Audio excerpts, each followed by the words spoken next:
Hi friends, welcome to our channel. Brahmamudi serial next ఎపిసోడ్లో ఏం జరగబోతోందో ఈ వీడియోలో చూసి తెలుసుకుందాం. కళ్యాణ్ అప్పులని కలపాలని ప్రయత్నిస్తున్న రాజ్, స్వప్న అసలేం జరిగింది అని తెలుసుకోవడానికి ఈ వీడియోని స్కిప్ చేయకుండా ఎండ్ వరకు చూసేయండి. ధాన్యలక్ష్మి కళ్యాణ్ని ఎలాగైనా సరే ఊర్లో ఉండనీయకుండా చేయాలి అని చెప్పి కళ్యాణ్ రూమ్కి వచ్చి, కళ్యాణ్, నువ్వు వస్తున్నావని మీ అమ్మమ్మకి కాల్ చేసి చెప్పాను. నువ్వు 4 రోజులు మీ అమ్మమ్మ వాళ్ళ ఇంటికి వెళ్ళిరా. అప్పుడైనా నీ మనసు కుదుట పడుతుంది, కొంచెం నార్మల్ అవుతావు అని చెప్తుంది. అప్పుడు కళ్యాణ్ నేనెక్కడికి వెళ్ళను అని అంటాడు. అప్పుడు ధాన్యలక్ష్మి, ఎందుకు వెళ్ళవు కళ్యాణ్? ఒక 4 రోజులు నువ్వు వేరొక చోట ఉండి వస్తే కొంచెం ప్లేస్ మారినట్టు ఉంటుంది, నీ మనసుకి కొంచెం ప్రశాంతత కూడా దొరుకుతుంది. నా మాట విను కళ్యాణ్ అని అంటుంది. అప్పుడు కళ్యాణ్, నువ్వు ఏం చెప్పినా కానీ నేను అస్సలు విననమ్మా. దయచేసి ఇక్కడి నుంచి వెళ్ళిపో. నన్ను కాస్త ఒంటరిగా వదిలేయి. అప్పుడైనా నాకు కొంచెం అన్న ప్రశాంతత దొరుకుతుందేమో అని అంటాడు. అప్పుడు ధాన్యలక్ష్మి, ఏంటి కళ్యాణ్, నీకు ఈ అమ్మ బాధ అర్థం కావడం లేదా? నేను నీ కోసం ఎంతలాగా ఆలోచిస్తున్నానో, నువ్వు బాధపడుతున్నావని నేను ఎంతలాగా బాధపడుతున్నానో నా తల్లి మనసు నీకు అసలు అర్థం కావడం లేదా అని అంటుంది. అప్పుడు కళ్యాణ్, నా గురించి అంతలాగా బాధపడేదానివే అయితే, అంతలాగా ఆలోచించేదానివే అయితే నీ కోడలితో కలిసి నన్ను అలా హింస పెట్టేదానివి కాదు, నన్ను అంతలాగా టార్చర్ చేసేదానివి కాదు అని అంటాడు. అప్పుడు ధాన్యలక్ష్మి, నిజమే, నేను నా కోడలికి సపోర్ట్ చేసి నిన్ను చాలా బాధ పెట్టాను, ఒప్పుకుంటున్నాను. నీ విషయంలో అప్పుడు తప్పు చేశాను, కానీ ఇప్పుడు మాత్రం నీ గురించి ఆలోచిస్తున్నాను. నువ్వు సంతోషంగా ఉండాలి అనే కోరుకుంటున్నాను. నువ్వు ఇక్కడ ఉండి ఈ 4 గోడల మధ్యలో ఇంతలా బాధపడుతూ ఉంటే చూడలేకపోతున్నాను కళ్యాణ్. ఒక్కసారి ఆలోచించు. కళ్ళెదుటుగా ఒక కన్న కొడుకు అంతలాగా బాధపడుతూ ఉంటే ఒక కన్న తల్లి మనసు ఎలా ఉంటుంది అని అంటుంది. అప్పుడు కళ్యాణ్, నువ్వు అంతలాగా ఆలోచించేదానివే అయితే నేను ఎందుకు బాధపడుతున్నానో కూడా తెలుసు.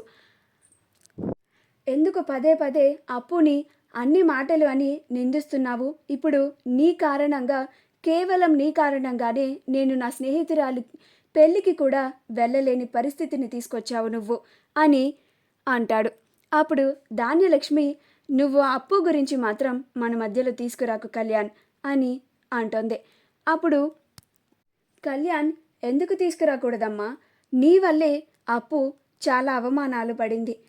కేవలం నీ వల్లే ఇప్పుడు నేను కూడా ఆ పెళ్ళికి వెళ్ళలేకపోతున్నాను, ఇంతలాగా బాధపడుతున్నాను అని అంటాడు.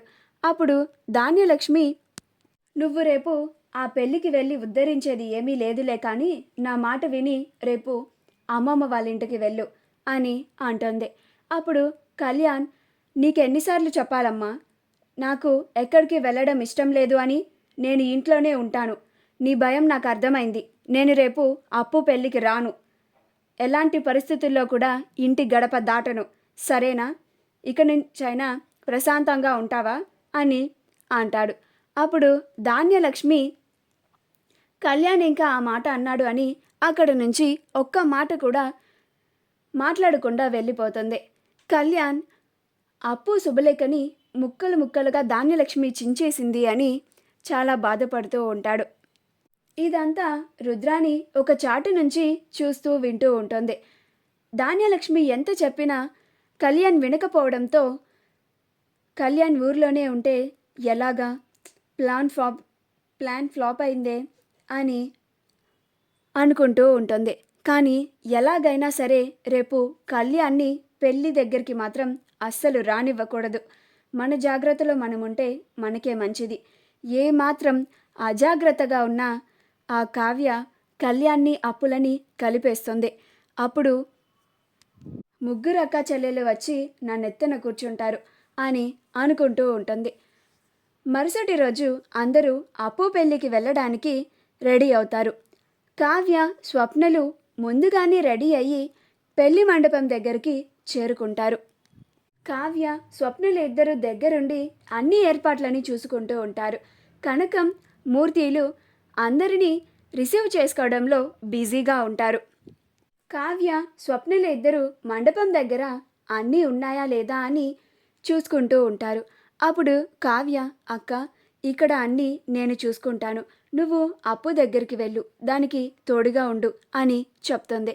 అప్పుడు స్వప్న, అలాగే కావ్య అని అప్పు దగ్గరికి వస్తుంది. అప్పు రెడీ అయ్యి మొబైల్లో కళ్యాణ్ ఫొటోస్ని చూస్తూ బాధపడుతూ ఉంటుంది. అది స్వప్న చాటు నుంచి చూస్తుంది. వెంటనే అప్పు దగ్గరికి వచ్చి, ఏంటప్పు నువ్వు చేస్తున్న పని? నువ్వింకా కళ్యాణ్ని మర్చిపోలేదా? ఇంకా నువ్వు కళ్యాణ్ని ప్రేమిస్తూనే ఉన్నావా అని అంటోంది. అప్పుడు అప్పు, అవునక్క, కళ్యాణ్ నా మనసులో నుంచి ఎప్పటికీ పోడు, నేను ఎప్పటికీ కళ్యాణ్నే ప్రేమిస్తూ ఉంటాను అని అంటుంది. అప్పుడు స్వప్న, మరి ఈ పెళ్ళికి ఎందుకు ఒప్పుకున్నావే? నీ మనసులో కళ్యాణ్ మీద అంత ప్రేమ పెట్టుకొని అని అంటోంది. అప్పుడు అప్పు, ఇది అమ్మా నాన్నల కోసం, మీ అందరి సంతోషం కోసం నేను ఈ పెళ్లి చేసుకోవడానికి ఒప్పుకున్నాను అక్క. కేవలం నేను ఈ పెళ్లి చేసుకుంటేనన్నా మీరందరూ సంతోషంగా ఉంటారని నేను ఒప్పుకున్నాను అని అంటుంది. అప్పుడు స్వప్న, ఎందుకే ఇంతలాగా చేస్తున్నావు? కళ్యాణ్ ఇష్టమని మాకు ముందే చెప్పి ఉంటే కళ్యాణ్తోనే పెళ్లి చేసేవాళ్ళం కదా అని అంటుంది. అప్పుడు అప్పు, వద్దక్క, ఆ పని జరిగితే ఇప్పటికే పోయిన పరువు చాలు, ఇంకా ఆ ఇల్లు మొత్తం మన కుటుంబాన్ని, అక్కడ ఉన్న మీ ఇద్దరిని దుమ్మెత్తిపోస్తుంది. పైగా ధాన్యలక్ష్మి, రుద్రాణిలు ఎప్పుడు ఛాన్స్ దొరుకుతుందా మనల్ని మాటలు అందామా అని ఎదురు చూస్తున్నారు అని బాధపడుతూ అంటుంది. వెంటనే స్వప్న అక్కడ నుంచి వెళ్ళిపోయి బయటికి వచ్చి కళ్యాణ్కి కాల్ చేస్తుంది. కళ్యాణ్కి కాల్ చేసి, హలో కళ్యాణ్, నువ్వు అప్పుని ఇంకా ప్రేమిస్తున్నావా అని అడుగుతుంది. అప్పుడు కళ్యాణ్, ఏంటి స్వప్న అలా అడిగావు అని అంటాడు. అప్పుడు స్వప్న, నువ్వు ఇంకా దాన్ని స్నేహితురాల్లాగా చూస్తున్నావో నాకు తెలియదు, కానీ అది మాత్రం నిన్ను ఇంకా ప్రేమిస్తూనే ఉంది. నీ మీద ప్రేమతోనే ఈ పెళ్ళికి ఒప్పుకుంది. ఇప్పుడు పెళ్లి పీటల వరకు ఈ పెళ్ళిని తీసుకొని వచ్చింది. ఇలా జరగడం నాకు అస్సలు ఇష్టం లేదు. ఇద్దరి ప్రేమికులని విడదీసిన పాపం మాకు వద్దు, నువ్వు వెంటనే ఇక్కడికి రా అని చెప్పి కాల్ని కట్ చేస్తుంది. ఇదంతా వెనుక నుండి రాజ్ వింటాడు. ఈ అప్పు కళ్యాణుని నమ్ముకుంటే జరిగేదేమీ లేదు, నేనే ఏదో ఒకటి చేసి ఈ పెళ్ళిని ఆపి కళ్యాణ్ అప్పులని కలపాలి అని అనుకుంటాడు. మా వీడియో కనుక మీకు నచ్చినట్లయితే లైక్ చేయండి, షేర్ చేయండి, మా ఛానల్ని సబ్స్క్రైబ్ చేసుకోండి, పక్కనే ఉన్న బెల్ ఐకాన్ని క్లిక్ చేయడం మాత్రం మర్చిపోకండి.